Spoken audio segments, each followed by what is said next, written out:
Primal Calling is a story about a young man named Jack who discovers a father he never knew he had. The section I'm going to read today is about how that discovery was made. Jack trudged up the steps and opened the door to the attic. What a strange sensation. He realized that he could meander around any other part of the house blindfolded and still know where everything was. But the attic was foreign territory to him, completely unexplored terrain. Bored as he was, modest adventure was in order. Perusing the contents of the attic seemed like just the right thing. Linda had arranged the attic so that there were two piles of boxes with a center aisle down the middle of the floor. A few boxes were not identified, but most were labeled with neat magic marker lettering. Baby pictures, IRS files, old paperback books, school yearbooks, birth record. Birth record? Jack had never seen any documents related to his birth, or anyone else's for that matter. Jack lifted the box from the top of the stack and placed it down on the floor. Judging from the ceiling tape's yellowed cloudiness, this box had not been opened in years. The tape on the box came off with barely a tug, its bonding potency diminished over time to post-it note flimsiness. The box was full of paraphernalia, old passports, original mortgage documents. Jack wondered how those got in there. Mom was so well organized. Beneath a stack of cards Linda had received congratulating her on Jack's birth was an envelope marked, Jack, birth certificate. No way, Jack thought. I can't believe I've never seen this. The envelope was loosely sealed. Jack slid his forefinger under the end of the flap and ran at the length of the envelope. A single-page document was inside, folded in half. Jack's eyes were drawn first to a doll-sized footprint. Must be the logo from the hospital's labor and delivery department, he thought. He looked more carefully. It was his footprint. How weird. How could anybody's foot be that small, he mused. Jack looked at the document more carefully. Then he turned ashen. His breathing became heavy, and his head began buzzing with confusion. Jack's first recollection of a discussion with his mother about his father was from when he was 5 years old. He had been lying in bed ready for sleep. His mother had just finished reading a story to him about twins who adopted two cats on a summer vacation. It was his favorite book at the time. But Jack had something else on his mind that night. It was June, and his preschool classmates were making Father's Day cards. Each year he made a Father's Day card for Grandpa Kenneth. The girl at his table turned to Jack and asked why he wasn't making a card for his father. Jack didn't know what to say, so he just averted his eyes and gazed downward at the collection of materials on his desk. It was the first time he was cognizant of a father being associated with him. As his mother placed the book on the shelf behind the bed, Jack had asked, Mommy, do I have a daddy? Jack remembered that his mother leaned down and held him tightly in her arms. He had the sensation that her reaction was more intense than his curiosity warranted. Then she leaned up and began to stroke his face gently. Jack saw she had tears in her eyes that she struggled to contain.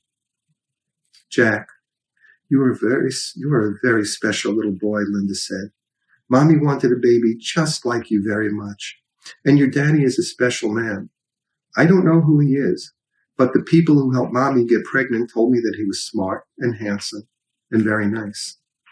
Over the years, Linda employed this story with meticulous consistency whenever the discussion turned to the identity of Jack's father.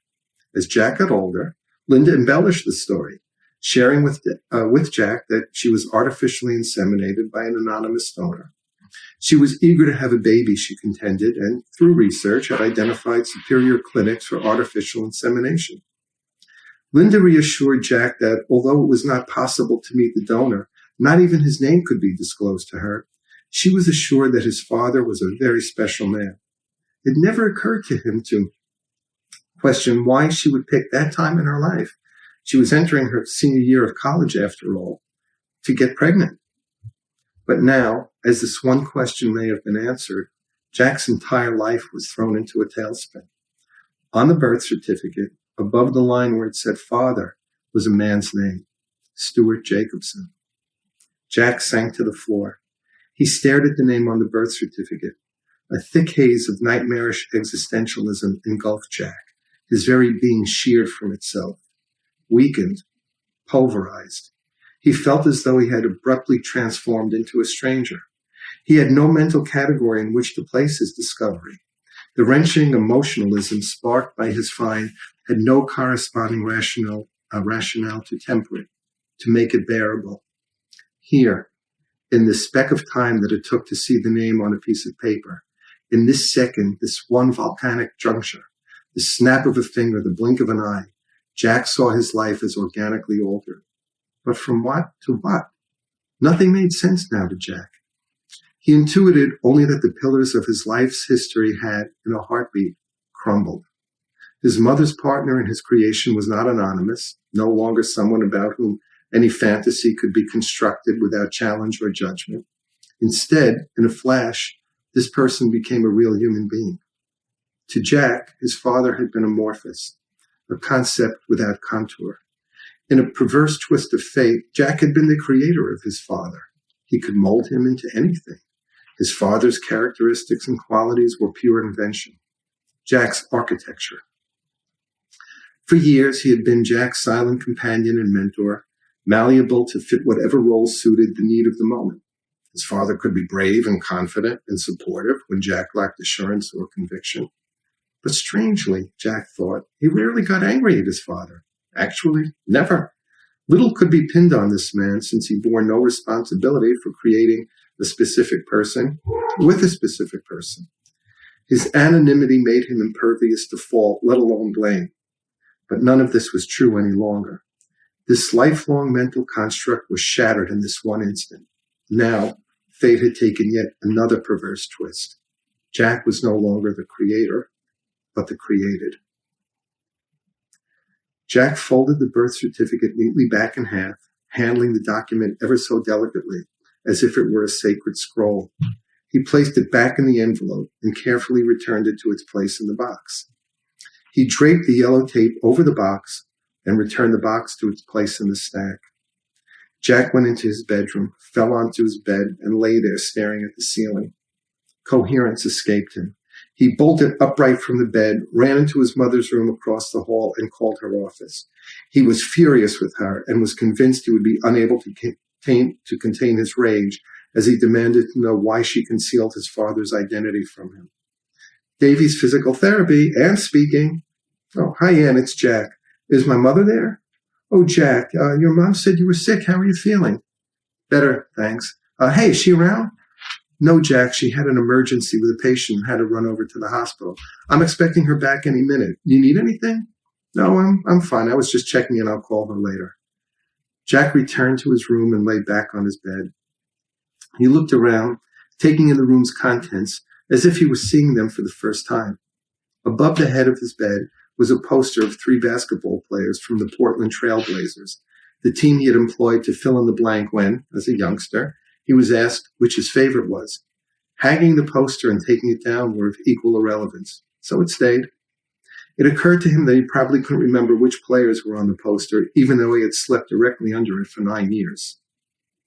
While Jack felt physically immobilized from the shock to his system, his mind was drenched with adrenaline rushes. He had an analytical bent and often felt confused as to where this trait properly fit into the matrix of interests and qualities that define people.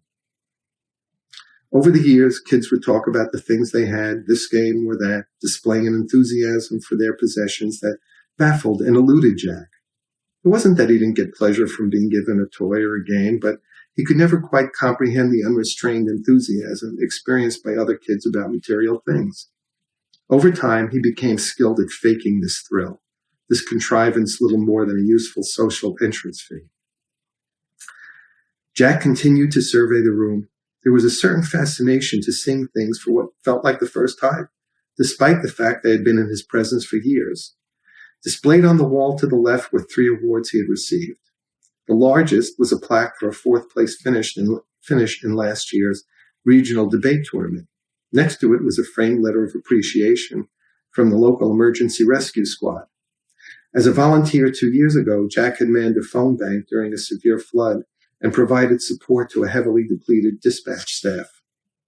Rounding out the display was an award for scholastic excellence in middle school, the period in his life that seemed this moment like it was from another era.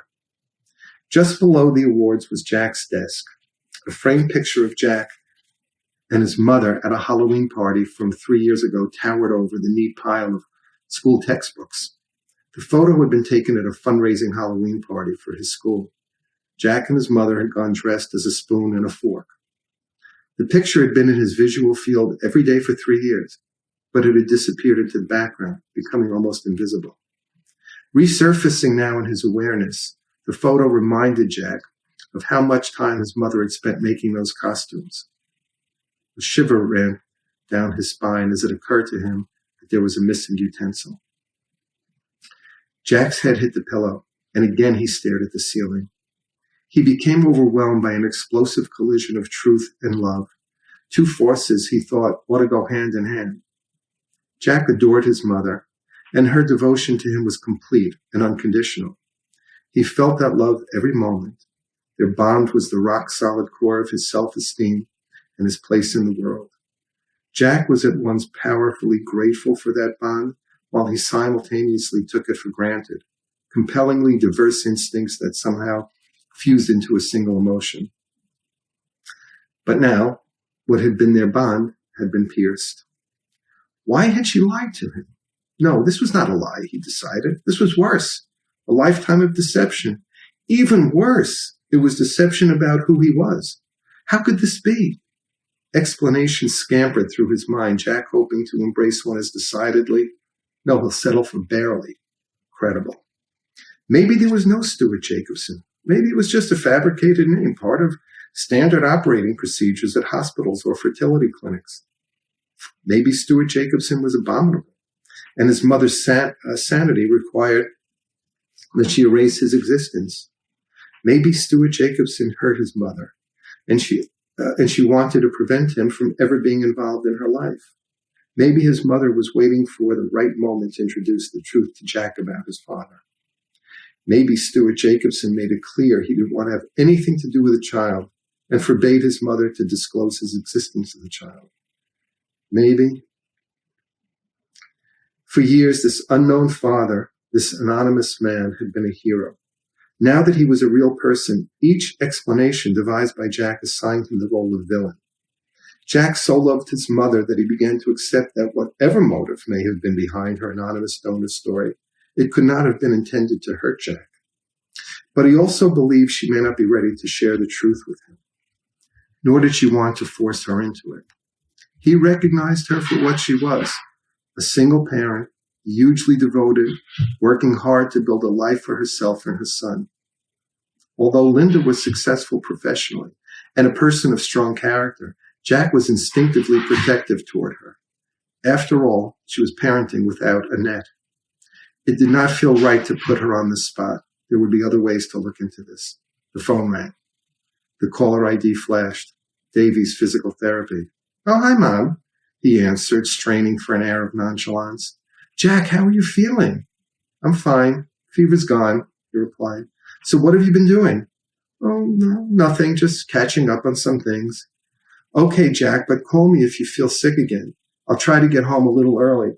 "Well, it's okay, Mom. Take your time. I have lots of stuff to do for the rest of the day."